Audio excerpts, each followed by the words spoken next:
ವೀಕ್ಷಕರೇ, ಇವತ್ತು ಸಂಡೇ ಆಗಿರೋದ್ರಿಂದ ನಟ ದರ್ಶನ್ ಅವರು ಡೆವಿಲ್ ಸಿನಿಮಾದ ಶೂಟಿಂಗ್ ನಿಂದ ಸ್ವಲ್ಪ ರೆಸ್ಟ್ ತೆಗೆದುಕೊಳ್ತಿದ್ದು, ತನ್ನ ಮನೆಯಲ್ಲೇ ಇರುವ ನಟ ದರ್ಶನ್ ಇವತ್ತು ತನ್ನ ಫ್ಯಾನ್ಸ್ಗೋಸ್ಕರ ಸ್ವಲ್ಪ ಸಮಯವನ್ನ ಕೊಟ್ಟಿದ್ದು, ದರ್ಶನ್ ಮನೆ ಮುಂದೆ ನಿಂತಿದ್ದ ಫ್ಯಾನ್ಸ್ ಎಲ್ಲರನ್ನ ಭೇಟಿ ಮಾಡಿ ಎಲ್ಲರ ಜೊತೆಗೂ ಮಾತಾಡುವ ಕೆಲಸವನ್ನ ನಟ ದರ್ಶನ್ ಅವರು ಮಾಡಿದ್ದಾರೆ. ವೀಕ್ಷಕರೇ, ನಮ್ಗೆಲ್ಲರಿಗೂ ಗೊತ್ತಿರೋ ಹಾಗೆ ನಟ ದರ್ಶನ್ ಮುಂದಿನ ವಾರ ಡೆವಿಲ್ ಸಿನಿಮಾದ ಚಿತ್ರೀಕರಣಕ್ಕೆ ವಿದೇಶಕ್ಕೆ ಹೋಗ್ತಿದ್ದು, ಸದ್ಯ ಕೋರ್ಟ್ ನಿಂದ ಪರ್ಮಿಷನ್ ಅನ್ನು ಕೂಡ ಪಡೆದಿರುವ ನಟ ಡಿ ಬಾಸ್ ದರ್ಶನ್ ಈ ತಿಂಗಳ ಮೊದಲ ವಾರದಲ್ಲೇ ಸ್ಪೈನ್ ದೇಶಕ್ಕೆ ಹೋಗಬೇಕಾಗಿತ್ತು.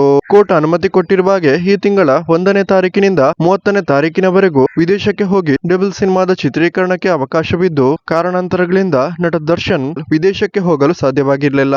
ಆದ್ರೆ ಮುಂದಿನ ವಾರ ನಟ ದರ್ಶನ್ ವಿದೇಶಕ್ಕೆ ಹೋಗಿ ಡೆವಿಲ್ ಸಿನಿಮಾದ ಸಾಂಗ್ ಶೂಟಿಂಗ್ ಅನ್ನು ಮಾಡಲಿದ್ದು, ಈ ತಿಂಗಳ 30 ತಾರೀಕಿನ ಒಳಗೆ ಮತ್ತೆ ಭಾರತಕ್ಕೆ ವಾಪಸ್ ಆಗಲಿದ್ದಾರೆ ಅಂತ ಹೇಳಲಾಗ್ತಿದೆ.